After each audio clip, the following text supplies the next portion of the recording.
Abi yarım et söylemişsiniz.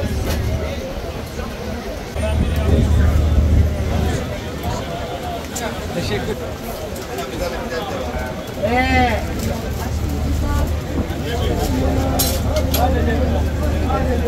Sağ ol sen şu saniye ver 2 tane.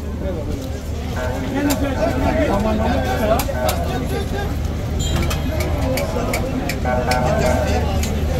Abi 4 tane tavuk kendi yapar. Patatesleri bol. Tamam mı? Tamam bana hallederiz.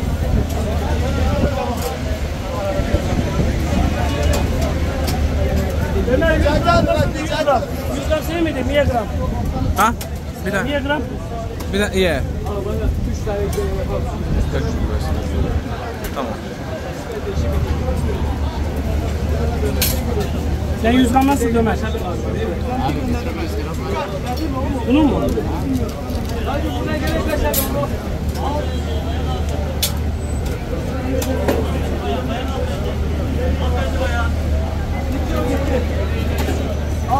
So guys, I have got the wet burger. There's a lot going on. Very wet. I think it's beef, like the meat that you guys see. Yeah, it is beef inside. It's beef. Beef burger is called kofte. It's a Mashallah. small Kofte. patty inside. Kofte. It's kofte. Yeah, that's the burger. It's a pretty nice burger. I would highly recommend for you guys to try this wet burger. Let you know, it's very cheap. It's only 35 lira. This is only 35 lira? Yeah. That's like £1. And the other wraps are 65 lira, 65 lira. It's very so cheap. wet burger is 35 lira. Wow. Like so, £1. Guys, I'll see you guys in the next video.